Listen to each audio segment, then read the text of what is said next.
ಇಂದು ನಾವು ಕಲಬುರಗಿಯ ಪತ್ರಿಕಾಗೋಷ್ಠಿಯನ್ನು ಉದ್ದೇಶಿಸಿ ನಮ್ಮ ಕೋಮರಾಮ್ ಭೀಮ್ ಗೋಂಡ ಕುರುಬ ಸಂಘದ ವತಿಯಿಂದ ಪತ್ರಿಕಾಗೋಷ್ಠಿ ಮಾಡಿ ಈಗ ತಾನೇ ಬಂದಿದ್ದೇವೆ.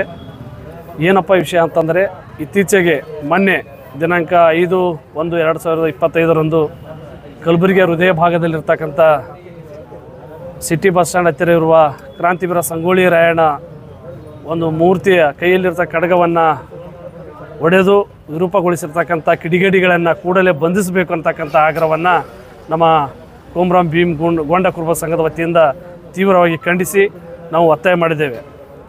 ಇವತ್ತು ನಾವು ಕಲಬುರಗಿಯ ಜಿಲ್ಲಾಡಳಿತಕ್ಕೆ ಮತ್ತು ಮಹಾನಗರ ಪಾಲಿಕೆಯವರಿಗೆ ನಾವು ವಿನಂತಿಯನ್ನು ಮಾಡ್ಕೊಳ್ತಾ ಇದ್ದೀವಿ. ದಯವಿಟ್ಟು ತಾವು ನಮ್ಮ ಕ್ರಾಂತಿವೀರ ಸಂಗೊಳ್ಳಿ ರಾಯಣ್ಣನವರ ಪ್ರತಿಮೆಗೆ ಸೂಕ್ತ ರಕ್ಷಣೆಯನ್ನು ಒದಗಿಸಬೇಕು. ಎರಡನೇದಾಗಿ ನಮ್ಮ ಕ್ರಾಂತಿವೀರ ಸಂಗೊಳ್ಳಿ ರಾಯಣ್ಣ ಪ್ರತಿಮೆಯ ಸುತ್ತ CC ಕ್ಯಾಮ್ರಾವನ್ನು ಅಳವಡಿಸಬೇಕು. ಮೂರನೇದಾಗಿ ಕ್ರಾಂತಿವೀರ ಸಂಗೊಳ್ಳಿ ರಾಯಣ್ಣನವರ ಒಂದು ಇತ್ತೀಚೆಗೆ ಈ ಘಟನೆ ಆಗಿರೋದರಿಂದ ಪದೇ ಆಗ್ತಾ ಇರೋದರಿಂದ ಅಲ್ಲಿ ನಮಗೆ ಪೊಲೀಸ್ ಬಂದೋಬಸ್ತ್ ವ್ಯವಸ್ಥೆ ಮಾಡಬೇಕು. ಯಾಕೆಂದರೆ ಇತ್ತೀಚೆಗೆ ನಮ್ಮ ಆಳಂದ ತಾಲೂಕಿನ ಚೆಕ್ ಪೋಸ್ಟ್ ಹತ್ತಿರ ಕೂಡ ಕ್ರಾಂತಿವೀರ ಸಂಗೊಳ್ಳಿ ರಾಯಣ್ಣನ ಪ್ರತಿಮೆಗೆ ಕಿಡಿಗೇಡಿಗಳು ಕಲ್ಲನ್ನು ಹೊಡೆದಿರ್ತಕ್ಕಂಥದ್ದು. ಈ ರೀತಿಯಾಗಿ ಈ ನಾಡಿನ ದೇಶಕ್ಕಾಗಿ, ಈ ನಾಡಿಗಾಗಿ ಹೋರಾಟ ಮಾಡಿರ್ತಕ್ಕಂಥ ಒಬ್ಬ ಕ್ರಾಂತಿವೀರ ಸಂಗೊಳ್ಳಿ ರಾಯಣ್ಣನಿಗೆ ಅಪಮಾನ ಮಾಡಿದರೆ ಇದು ರಾಯಣ್ಣನ ಅಭಿಮಾನಿಗಳಿಗೆ, ರಾಷ್ಟ್ರಭಕ್ತರಿಗೆ ಅಪಮಾನ ಮಾಡಿದಂತಾಗುತ್ತದೆ. ಹೀಗಾಗಿ ಇದನ್ನು ನಾವು ತೀವ್ರವಾಗಿ ಖಂಡಿಸ್ತೇವೆ. ಇದನ್ನು ಯಾವುದೇ ಇವತ್ತು ಯಾರೇ ವಿಶ್ವಗುರು ಬಸವಣ್ಣವರಾಗಲಿ, ಛತ್ರಪತಿ ಶಿವಾಜಿ ಮಹಾರಾಜರಾಗಲಿ, ನಮ್ಮ ಬಾಬಾ ಸಾಹೇಬ್ ಅಂಬೇಡ್ಕರ್ ಇರಲಿ, ಅಂಬಿಗರ ಚೌಡ ಇರಲಿ, ಯಾವುದೇ ಮಹಾನ್ ಪುರುಷರು ಒಂದು ಮೂರ್ತಿಯನ್ನು ಮಾಡೋದು ಉದ್ದೇಶ ಏನಪ್ಪ ಅಂತಂದರೆ ಅವರ ಬದುಕು ಪ್ರೇರಣೆ ಆಗಲಿ, ಅವರ ಜೀವನ ಪ್ರೇರಣೆ ಆಗಲಿ ಅನ್ನೋ ದೃಷ್ಟಿಯಿಂದ ಪ್ರತಿಮೆಯನ್ನು ಮಾಡಿರ್ತಾರೆ. ಆದರೆ ಪ್ರತಿಮೆಗೆ ಅಪಮಾನ ಮಾಡುವಂಥದ್ದು ಇದು ಸರಿಯಲ್ಲ. ಆ ಕಿಡಿಗೇಡಿಗಳನ್ನು ಕೂಡಲೇ ಬಂಧಿಸಿ ಶಿಕ್ಷೆಗೆ ಒಳಪಡಿಸ್ಬೇಕಂತಕ್ಕಂಥ ಮನವಿಯನ್ನು ಮಾಡ್ಕೊಳ್ತಾ ಇದ್ದೀವಿ. ಇನ್ನು ಆ ಕಿಡಿಗೇಡಿಗೆ ಏನಪ್ಪ ಅಂತಂದರೆ ಮಾನಸಿಕ ಅಸ್ವಸ್ಥ ಅಂತಕ್ಕಂಥ ವಿಚಾರವನ್ನು ಹೇಳ್ತಾ ಇದ್ದಾರೆ. ಮಾನಸಿಕ ಅಸ್ವಸ್ಥ ಇದ್ದರೆ ಅವನಿಗೆ ನಿಮಾನ್ಸ್ ಹಾಸ್ಪಿಟ್ಲಿಗೆ ಕರ್ಕೊಂಡೋಗಿ ಟ್ರೀಟ್ಮೆಂಟ್ ಕೊಡಿಸಿ, ಇಲ್ಲದರೆ ಕ್ರಮ ಕೈಗೊಳ್ಳಿ ಅಂತಕ್ಕಂಥದ್ದನ್ನು ಕ್ರಾಂತಿವೀರ ಸಂಗೊಳ್ಳಿ ರಾಯಣ್ಣ ಒಂದು ಹೋರಾಟ ಸಮಿತಿಯವರು ಕೂಡ ಮನವಿ ಮಾಡಿದ್ದಾರೆ. ನಿನ್ನೆ ನಮ್ಮ ಮಾತೇಶ್ ಕೌಲ್ಗಿಯವರು, ನಮ್ಮ ಜಿಲ್ಲಾಧ್ಯಕ್ಷರಾಗಿರ್ತಕ್ಕಂಥ ನಮ್ಮ ಗುರುನಾಥ್ ಪೂಜಾರಿ ಅವರು, ಸಂಗೊಳ್ಳಿ ರಾಯಣ್ಣ ಜಿಲ್ಲಾಧ್ಯಕ್ಷರಾಗಿರ್ತಕ್ಕಂಥ ನಮ್ಮ ಪರಮೇಶ್ ಹಾಲ್ಗೂಡ್ ಅವರು ನೇತೃತ್ವದಲ್ಲಿ ಹೋರಾಟ ಆಗಿದೆ. ಇವತ್ತು ನಮ್ಮ ಕೋಮರಾಮ್ ಭೀಮ್ ಗೋಂಡ ಕುರುಬ ಸಂಘದ ವತಿಯಿಂದ ನಾವು ಒತ್ತಾಯ ಮಾಡ್ತಾ ಇದ್ದೀವಿ. ನಮ್ಮ ಕ್ರಾಂತಿವೀರ ಸಂಗೊಳ್ಳಿ ರಾಯಣ್ಣನಿಗೆ ಒಂದು ಗೌರವ ಕೊಡಬೇಕಾದರೆ ತಾವು ದಯವಿಟ್ಟು ಜನವರಿ 26ನೇ ತಾರೀಕು ಅವ್ರ ಹುತಾತ್ಮರಾದ ದಿನ ಕ್ರಾಂತಿವೀರ ಸಂಗೊಳ್ಳಿ ರಾಯಣ್ಣ ನೋಡಿ ಯಾವ ರೀತಿ ಇದೆ. ಕ್ರಾಂತಿವೀರ ಸಂಗೊಳ್ಳಿ ರಾಯಣ್ಣ ಹುಟ್ಟಿದ್ದು 15ನೇ ಆಗಸ್ಟ್.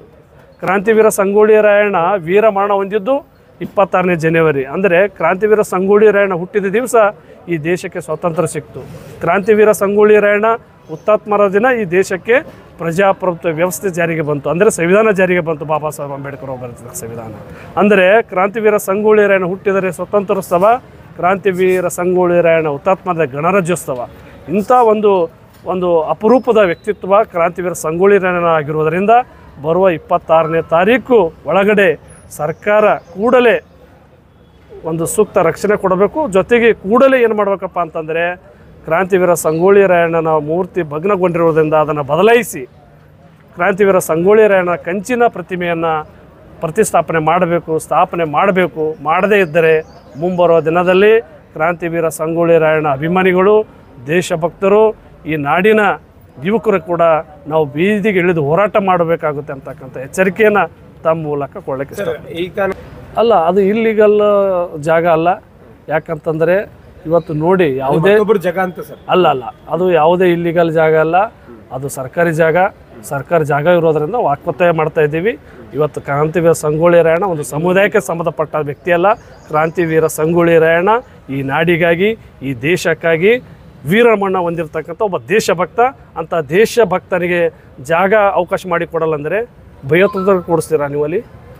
ಅದಕ್ಕೋಸ್ಕರ ಕ್ರಾಂತಿವೀರ ಸಂಗೊಳ್ಳಿ ರಾಯಣ್ಣದ 26ನೇ ಬಲಿದಾನ ದಿವಸ ಅದ, ಅದರೊಳಗಡೆ ಕ್ರಾಂತಿವೀರ ಸಂಗೊಳ್ಳಿ ರಾಯಣ್ಣದ ಒಂದು ಪ್ರತಿಮೆಯನ್ನು ಪ್ರತಿಷ್ಠಾಪನೆ ಮಾಡಲೇಬೇಕಂತಕ್ಕಂಥದ್ದು ನಮ್ಮ ಹಕ್ಕೊತ್ತಾಯ ಅದ, ನಮ್ಮ ಸಂವಿಧಾನದ ಹಕ್ಕು. ಮಾಡದೇ ಇದ್ದರೆ ನಾವು ಜಿಲ್ಲಾದ್ಯಂತ ಬೀದಿಗಿಳಿದು ಹೋರಾಟವನ್ನು ಮಾಡ್ತೇವೆ. ಬಸವರಾಜ್